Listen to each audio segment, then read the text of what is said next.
ये पुअर विरोधी है और ये हिंदुस्तान के लोग कभी बर्दाश्त नहीं करेंगे। ये आप लिख लीजिए। सुश्री इकरा चौधरी जी, प्लीज आप बोलिएगा। धन्यवाद सभापति जी।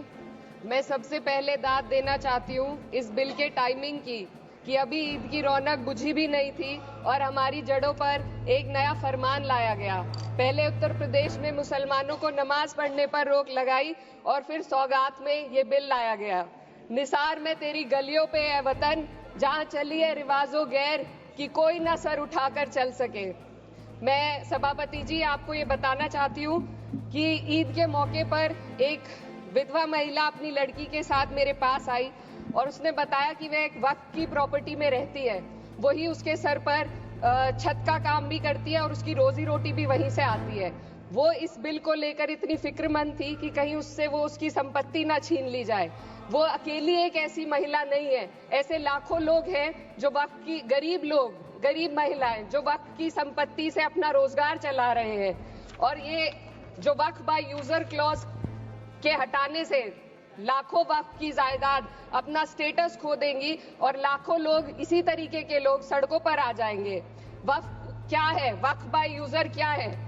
इसका ये मतलब है कि कोई जायदाद अगर सालों से दीन और भलाई के कामों के लिए इस्तेमाल हो रही हो तो वो खुद ब खुद वक्फ मानी जाएगी।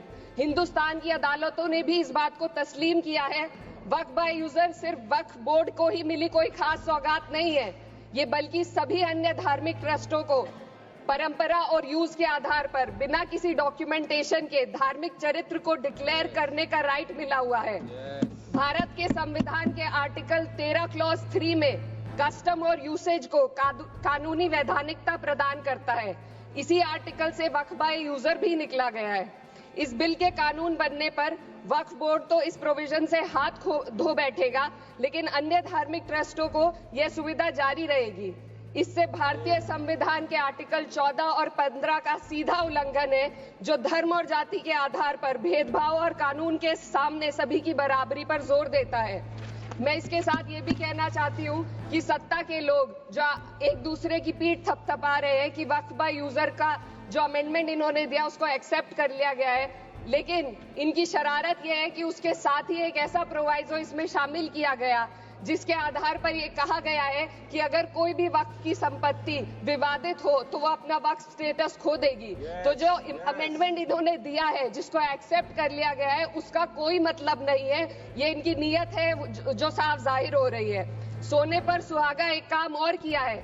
सरकार ने वक्फ की कानून के सेक्शन 107 को हटाकर लिमिटेशन एक्ट में 12 साल तक ही किसी के खिलाफ अदालत में जाने का प्रोविजन है। सेक्शन 107 में बोर्ड को लिमिटेशन एक्ट से राहत मिली हुई थी। वक्फ बोर्ड कभी भी अवैध कब्जाधारियों के खिलाफ अदालत जा सकता था। अगर ये सेक्शन ना हो तो अवैध कब्जा करने वाले लोग कानूनी प्रक्रिया का फायदा उठाकर वक्फ की प्रॉपर्टी को हड़प सकते हैं। अन्य धार्मिक ट्रस्टों पर भी ये लिमिटेशन एक्ट लागू नहीं होती, तो फिर वक्फ बोर्ड के साथ ये सौतेला रवैया क्यों किया जा रहा है? धर्म को देखकर दोहरी नीति क्यों अपनाई जा रही है? सेक्शन 107 और वक्फ बाय यूजर को अगर एक साथ पढ़ा जाए तो इससे लाखों वक्फ की प्रॉपर्टी पर कब्जा किया जाएगा। इसलिए ये बिल मुसलमान की भलाई का नहीं बल्कि उनके वजूद और विरासत को मिटाने का बिल है। हिंदुस्तान में बहुत सारे धार्मिक ट्रस्ट हैं जिसमें उस खास मजहब के लोग शामिल होते हैं और उसका इंतजाम करते हैं, और ये बात समझ में आने वाली भी है क्योंकि जो व्यक्ति अपने मजहब के रीति रिवाज को जितना अच्छे से समझ सकता है किसी अन्य मजहब का व्यक्ति नहीं समझ सकता।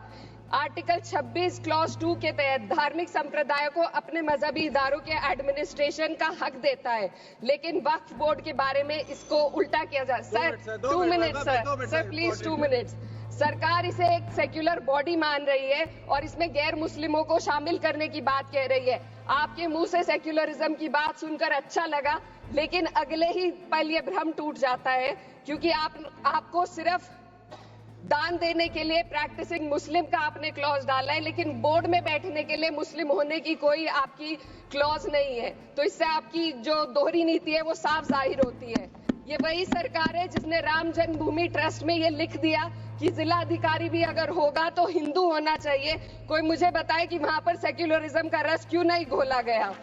सर, आखिर में मैं अपनी बात को खत्म करने से पहले महिलाओं का मुद्दा बार बार उठाया जा रहा है। सरकार का कहना है कि बोर्ड में मुस्लिम महिलाओं को रिप्रेजेंटेशन देंगे। इस कानून से पहले भी मुस्लिम महिलाएं बोर्ड में मेंबर रह चुकी हैं और मिनिमम 2 का प्रोविजन था, उससे ज्यादा भी हो सकती थी। सर, मैं ये कहना चाहती हूँ कि सरकार ने महिलाओं के लिए ऐसा कौन सा नया काम किया जिसका ढिंडोरा सरकार का हर सदस्य पीट रहा है। इस बात की तायद अगर आपकी तरफ से कोई मुस्लिम महिला करती तो हम उसका यकीन भी करते, लेकिन अफसोस आपकी इतनी लंबी कतार में एक भी मुस्लिम महिला नजर नहीं आती है।